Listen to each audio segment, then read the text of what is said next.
هر روز ما بین 7000 تا 20000 کلمه حرف میزنیم. ولی این عدد شامل اون کلماتی نمیشه که تو ذهنمون میچرخه. منظورم همون فکرها و احساساتیه که به زبان نمیاریم. این کلمات نادیده تصویر ذهنی میسازن و میتونن روی خودمون و حتی بقیه یا اثر مثبت بذارن یا منفی. فکر یعنی خلق کردن و این خلق از طریق کلمه اتفاق میفته. هر کلمه‌ای که میگیم قدرت شکل دادن به واقعیت ما رو داره. هر کلمه یه ارتعاش خاص داره. با کلماتمون میتونیم به خواسته‌هامون نزدیک و نزدیکتر بشیم یا ازشون دور و دورتر بشیم. تا حالا شده واقعا دقت کنی روزانه چه کلماتی استفاده میکنی؟ اگه آدما قدرت واقعی کلمات رو میفهمیدن خیلی محتاط‌تر حرف میزدن و حتی محتاط‌تر فکر میکردن. دعا، مانترا، نیایش، هسته همشون کلمه است. وقتی چیزی رو صادقانه از جهان میخوای و با صدای بلند میگی جهان میشنوه. وقتی مانترا رو با ریتم خاصی تکرار میکنی یه فضای انرژیایی میسازی که هم روی ذهن اثر میذاره هم روی بدن. ارتعاش صدای انسان قدرتمنده. میتونه برای خیر استفاده بشه یا برای آسیب. اگه آگاهانه این کار رو انجام بدی میتونی به انرژی سورس وصل بشی. ولی همین قانون در جهت مخالفم کار میکنه. برای مثال اگه از کلمات با ارتعاش پایین استفاده کنیم، مثلا ناسزا، نفرین یا شکایت مداوم، داریم به انرژی منفیشون وصل میشیم. غر زدن تو موقعیت سخت معمولاً اوضاع رو بدتر میکنه، نه بهتر.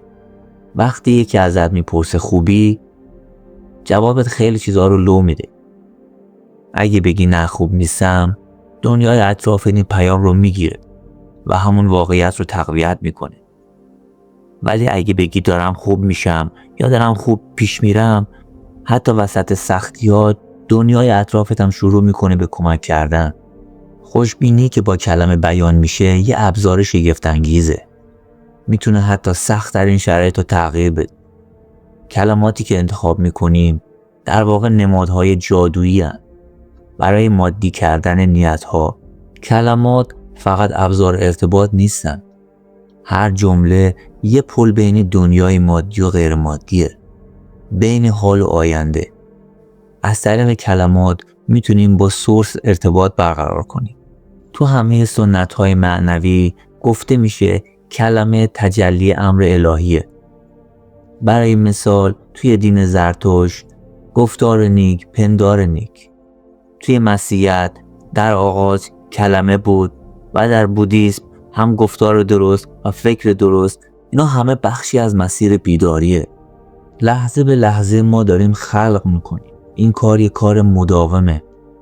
میتونیم انتخاب کنیم چه انرژی به دنیای اطرافمون میفرستیم تا همون انرژی به شکل واقعیت به سمت خودمون برگرده.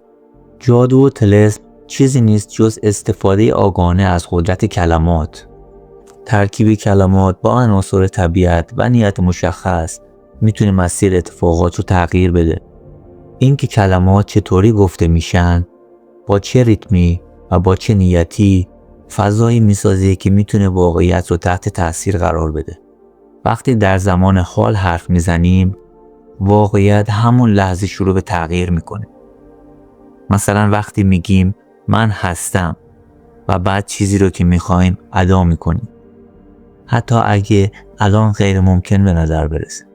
کلمه من هستم فقط یه جمله نیست، یه مانترای خیلی قدرتمنده که میتونه آرامش، وضوح و دگرگونی درونی رو فعال کنه.